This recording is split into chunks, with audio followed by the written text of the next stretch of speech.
জানাজার নামাজের ইমামতির মধ্যে নবীজি চলে গেছে।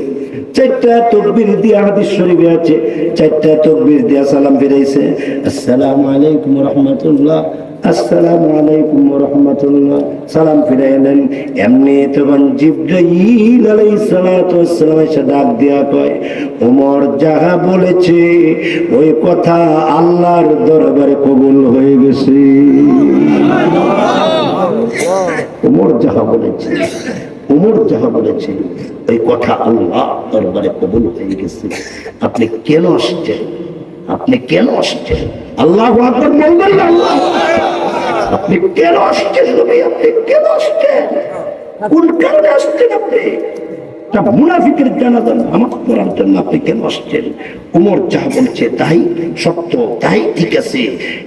মুনাফিকের জানাজার নামাজের ইমামতি বিশ্ব নবী করতে পারে না।